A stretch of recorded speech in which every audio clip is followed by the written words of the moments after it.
তো রহমত লাভের মাস মাহে রমাদান এবং প্যারা নবী রাসূল আকরাম সাল্লাল্লাহু আলাইহি ওয়াসাল্লাম তিনি তো বলে দিয়েছেন যে এই মাসের 3টি প্যাকেজ। তার ফার্স্ট প্যাকেজটি হচ্ছে 10 দিন রহমতের, সেকেন্ড প্যাকেজ হচ্ছে মাগফিরাতের এবং শেষ দশক যেটি এটি জাহান্নাম থেকে মুক্তির।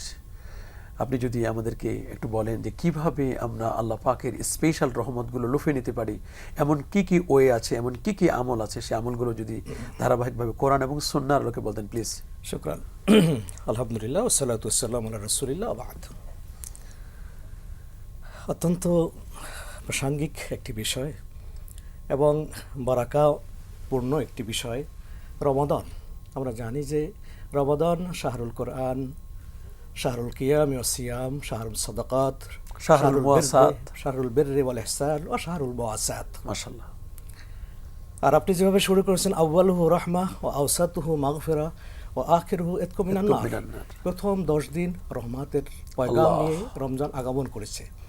এরপরে মাগফিরাতের জন্য হাতছানি ডাকছে আমাদেরকে, ডাকছে। আল্লাহ সব শেষে মাগফিরাতের কথা বলা হয়েছে। তার মানে রোজাদারকে আল্লাহ সুবহানাহু ওয়া তাআলা মানে রমাদানের শেষ মুহূর্তে হলো আল্লাহ তাআলা ক্ষমা করার ওয়াদা করেছেন। তার মানে প্রথমে রহমত দিবেন, মাঝখানে ক্ষমা করে দিবেন, শেষে জাহান্নামের আগুন থেকে মুক্তি। শুধু সেভাবেই না, আমি যখন বলি এভাবে বলি, আল্লাহ রাব্বুল আলামিন যাকে রহমত দিয়ে ঢেকে নেবেন, যার প্রতি রহমত নাজিল হবে তিনি মাগফিরাত পাবেন।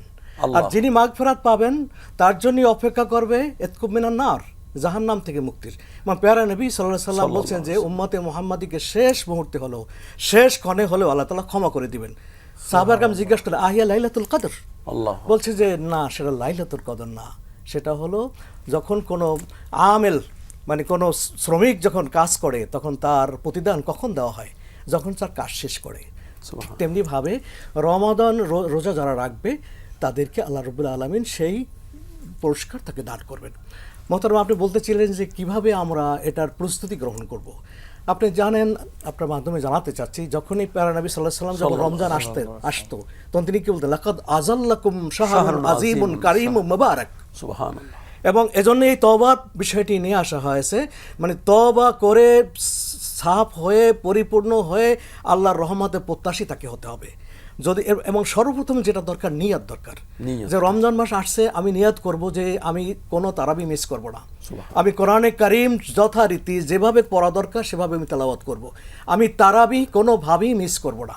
যেহেতু লাইলাতুল সিয়াম ওয়াল কিয়াম আমাদের দেশে আপনার মাধ্যমে জানাতে চাচ্ছে যে 8 রাকাত, 13 রাকাত, 10, 11 রাকাত বা এই যে একটা ইখতিলাফাত আছে 29 রাকাত, 39 রাকাত। আমি বলতে চাই, যেহেতু হাদিসে আসছে যে দিনের বেলা রোজা, রাত্রিবেলা নামাজ, দিনে সিয়াম, রাতে কিয়াম। আর যদি কিয়ামটা সেটা যদি 20 রাকাত না হয় তাহলে তারাবি তো খতমে তারাবির সে সওয়াব তো পাবে না। খতমে তারাবির সওয়াব পেতে হলে তা 20 রাকাত কেন, যদি 100 রাকাত পড়া লাগে তো 100 রাকাত পড়বে।